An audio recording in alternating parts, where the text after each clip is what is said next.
guys, my name's Claire. I'm 22 years old. I wanted to capture my relationship with beauty and my appearance, how it's evolved over the years, and how my experiences growing up have shaped the way I see myself today. I filmed this while I was traveling in Portugal, so the best place I could find to record this with some semblance of privacy was a common area in my hostel. And so there's kind of employees walking in and out of the room. As a result, I'm a little bit shy in this. I can tell that I'm like a little bit self-conscious and reserved about what I'm saying. So I'm going to overlay parts of the video with voiceovers that I'm recording now where I can speak more in depth and say things more freely. I hope you enjoy. All right, let's get started. Let's get started, shall we?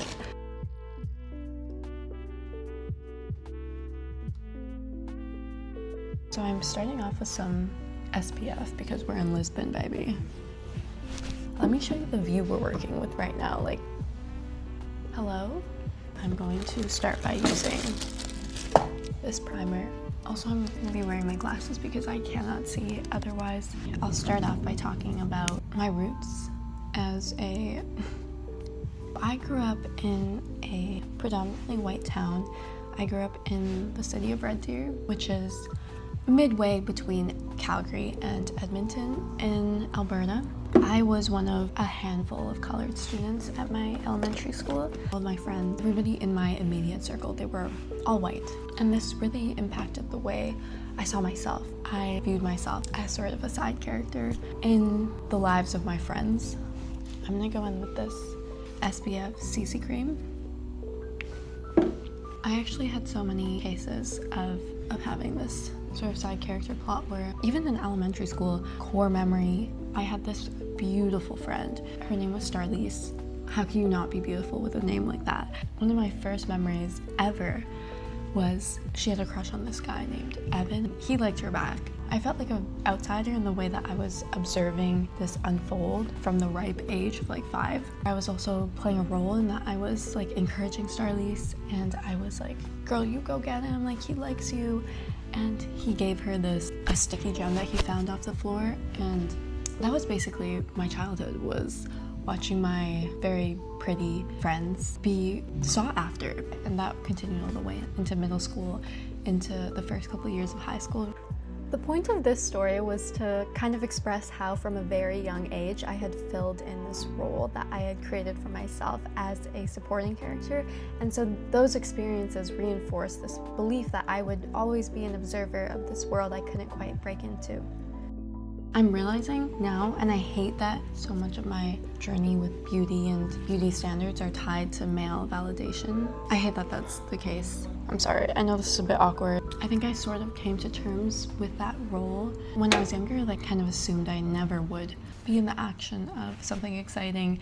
I would always be an observer of it. By action, I don't necessarily mean something romantic and the drama of having a guy like you. It seemed like the pretty girls in my school, the pretty girls in my friend group, they were all a part of some unspoken understanding I couldn't quite follow. They seemed to know how to properly navigate a social situation, how to join conversations without hesitation, how to properly stand, how to speak, when to laugh. They'd shoot private glances amongst each other and I'd feel like I was in the dark. It always felt like they were a part of some secret club and they knew some secret language between each other and could communicate in a way I just wasn't privy to. By action, what I mean is it felt like I was missing out on being part of things altogether. Like there was this invisible thread connecting certain people and no matter how hard I tried, I couldn't find my way in. I put some lip balm on. This is very important for the lips step. Burt's because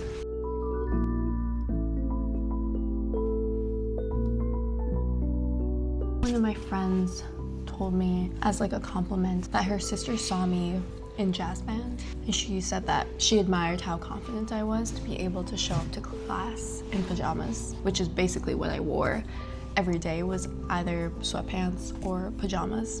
I didn't wear those things because I felt confident enough to pull it off. It's more so that those are the only things I felt comfortable wearing because again, I was scared to show effort and not succeed. Even just that passing thought that people might have was something I was so afraid of. They would see me and they would have this split-second thought, like, oh, that's so embarrassing, look at her trying.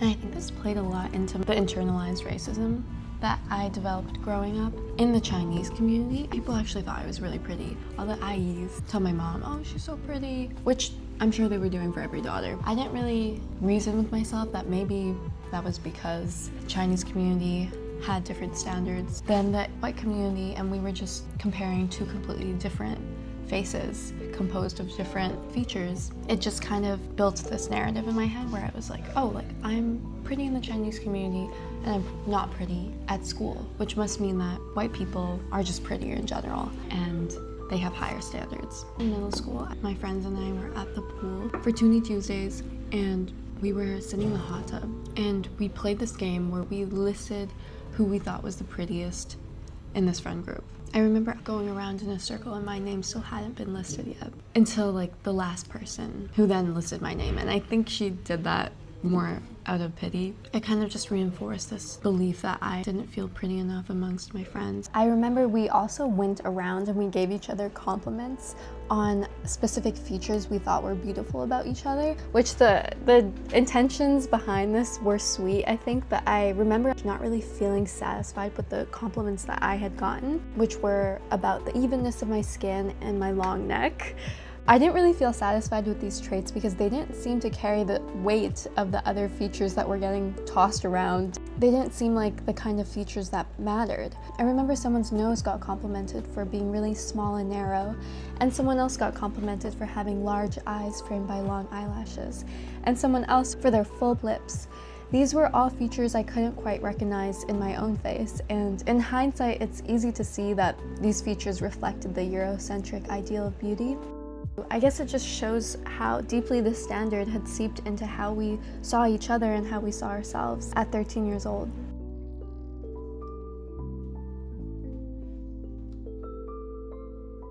Come grade 10, my friend group up until that point had been all girls. A boy decided to join our friend group. We were not the popular girls, so we had not made a contact with the other gender in our lives before. None of us had had a boyfriend. This was new territory for us. A few of us ended up having a crush on him, myself included. I'm actually really embarrassed to be telling this story because I hate how much I'm realizing male validation factored into my journey with beauty. But basically, he told us that he had a crush on one of us, and we went crazy. We made a whole group chat trying to figure out who that was. I remember when we were guessing, we all thought it was like my high school best friend, who was this tall, blonde, gorgeous girl. Nobody guessed me. Fair. I never was the type to express interest. I have been forgetting to do my makeup. Okay, so I'm gonna move on to blush. This is actually a new purchase, my first ever splurge on makeup. She cost quite a bit, but I decided, why not? I've been using makeup for a few years of my life. Have never spent more than 15 bucks on something. I'm using this shade. Stop. Using like a little beauty guru. I'm gonna go in with some eyeshadow and use the same shade. For eyeshadow, I kind of just wing it. I have no idea what I'm doing. Okay. As long as it looks blended in.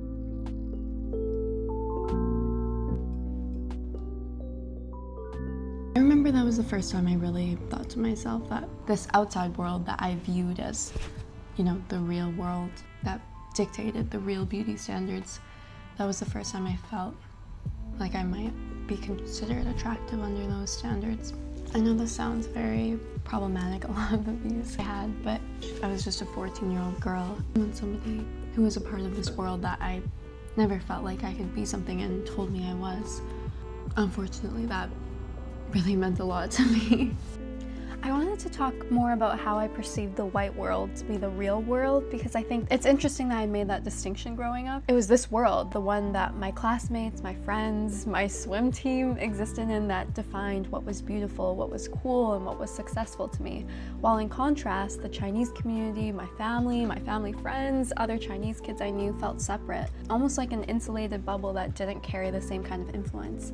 So much of my attention was fixated on how I measured up within that real world, the world that I felt was important. I don't think I realized how much that impacted me growing up around predominantly white kids until like now, as I'm watching this video, and it feels like pretty much all I'm talking about is that feeling. It felt like their opinions carried authority, as if their validation somehow confirmed whether or not I would succeed at fitting in. I actually just remembered this now, but when I was younger, I used to daydream about what my life would be like if I had grown up in China, because I was so sure as a preteen girl that if I had grown up there, I would be considered pretty and I would be popular and I would be on that other side, the side that I looked up to so much. This was a fantasy I would lose myself in often. I'm like forgetting how envious I was, but because now like the concept of popularity doesn't really exist as much as an adult. Popularity is no longer determined by if you're wearing the right pair of Uggs or if you have the right kind of Lululemon leggings. It's still determined by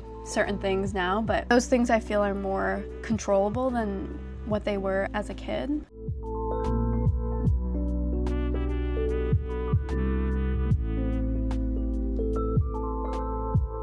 Okay, I don't usually do this, but I'm really trying to spread this out because I'm like pretty much done my routine. I'm gonna use this shade right here. I'm gonna do some contour. There were a lot of contentions I had with my face, and they all kind of revolve around my more Asian features. Like I never liked the way my nose was shaped. I never liked how it got wider when I smiled. I never liked the size of my eyes. I always wanted really big, deep set eyes, really thick eyebrows. Basically, I wanted to look like Taylor Hill, and I didn't like how wide my face was. I always wanted one of those like slim, oval faces. I'm starting to really, I think, grow into those features, and I'm starting to really appreciate them now because I'm really proud of my Asian heritage. As someone who is very naturalized to Canada and Western media, seeing those features on my face make me feel closer to my heritage. I haven't completely let go of who I am, who my parents are. I think also a big thing was not seeing myself be represented through media growing up. I was talking about this with one of my friends because she really takes inspiration from Biba Dewey's makeup style. Her explanation was that we don't really have edgy Asian girl representation, and so it's comforting to see yourself represented in the media you consume. I think also the fact that boyfriend, back when we were friends in high school, he told me his type was white girls. This was a common sentiment shared by colored people in our town. It was almost like we were trying to shed association with other colored people, and we wanted to integrate into white society as fast as we could. I think university allowed me to grow into myself and allowed me to develop a confidence I attach with my appearance now, but in a way that feels more sustainable. Again, coming back to the whole male validation aspect, I think once I got to university, I got the male validation that I thought was so coveted growing up and that I thought was only reserved for white girls. And once I got it, I was like, this doesn't feel good. Like, this doesn't make me feel any better about my appearance. I just feel objectified. I think also maybe it is coming to a point where I feel more confident in my appearance, so now I'm like, who gives a fuck, like, what guys think? So I think maybe there is like a privilege in having that confidence now that I didn't have earlier on. I'm gonna tightline my eyes. Usually I do this with brown eyeliner, but my brown eyeliner has been used to like a stub, and there is just, it's like just wood.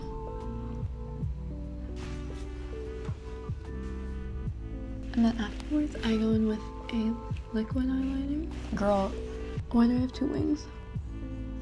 Not my best work today. I feel a lot more confident around white people now, which might sound crazy, but because I grew up with this complex where I just felt like an outsider growing up, it took me a long time to get to a point where I felt pretty around my white friends, and I didn't feel any less than. I'm gonna do mascara now, which is my least favorite part. Usually when I do my everyday makeup, I will skip this step because it's such a pain. It takes out 2 of my 10 remaining eyelashes. Okay, let's do this.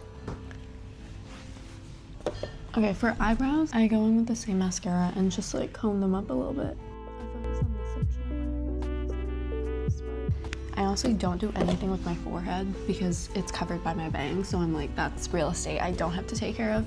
An insecurity that I'm facing now that I've kind of exited my complex against white people, and I've been starting to feel self-conscious about the fact that I'm Chinese. We just don't have the same sway on media in the way that Korea or Japan does. We're not really seeing the same representation in media.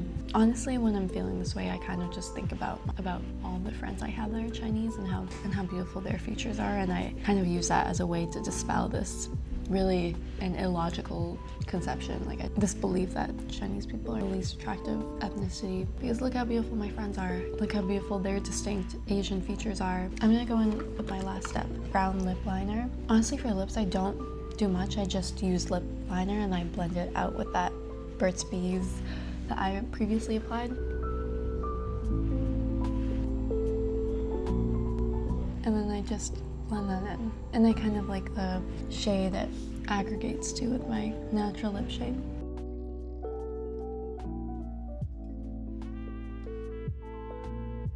I also wanted to talk about aging because I'm really excited for my 30s. I think I'm gonna be a lot less stressed and a lot more confident in myself when I turn 30. Your 20s are supposedly like your physical prime, but they're also such an uncertain and stressful period of your life, so you can't even enjoy that prime. In university, I kind of had this mindset where I welcomed aging. I was excited to get older. I think 22 was when I first actually started experiencing signs of aging. I started like developing the more notable creases. And at first when I woke up to that, I was like, what the fuck is going on? I'm 22. I guess it's really easy when you're like a literal child to be like, I'm excited to age, I'm excited to get wrinkles, but I literally am 22. I just got like the faintest smile line and I freaked out because I was like, wait, what the fuck is happening? I'm aging, I'm mortal, I'm over that now. But I do think it's gonna be a journey, seeing my body change. I'm hopeful about it. I can't control the fact that my body is gonna age. Like that's just something that's gonna happen. But I don't know, I think I can still feel appreciative of like the beauty that I will always have. Before I end this video, I wanted to talk a little bit about social media, which I think is inherent now to a conversation about perception and appearance. Social media is like this inevitable piece of someone's persona when they have an online presence, no matter what the size of that is. I'm guilty of this. Like I think of someone differently after I do a stalking of their social media accounts. What someone puts out there online is, we take that into account when we think of someone and how we perceive them nowadays. That is a huge fear of mine, the possibility of being perceived and not being able to control what someone takes away from an image of me is something that deathly scares me. It's why I don't have Instagram and my account is perpetually deactivated. It's why I had to hype myself up for 2 hours to add an image to my LinkedIn profile. There's something really terrifying and dehumanizing in putting pictures of yourself up for public consumption, where you're reduced to how people interpret you at face value. And it's also why I enjoy video creation so much, because I have more control over what I release to people, and there's an aspect of storytelling where I can show you that there's more to me than just an image. This was very messy, guys. This was kind of just like my mind vomiting things out at you. I'm still a constantly evolving girl, and I might feel differently about these things in a week or so. These were just some of my inner ramblings. So remember, you're really pretty.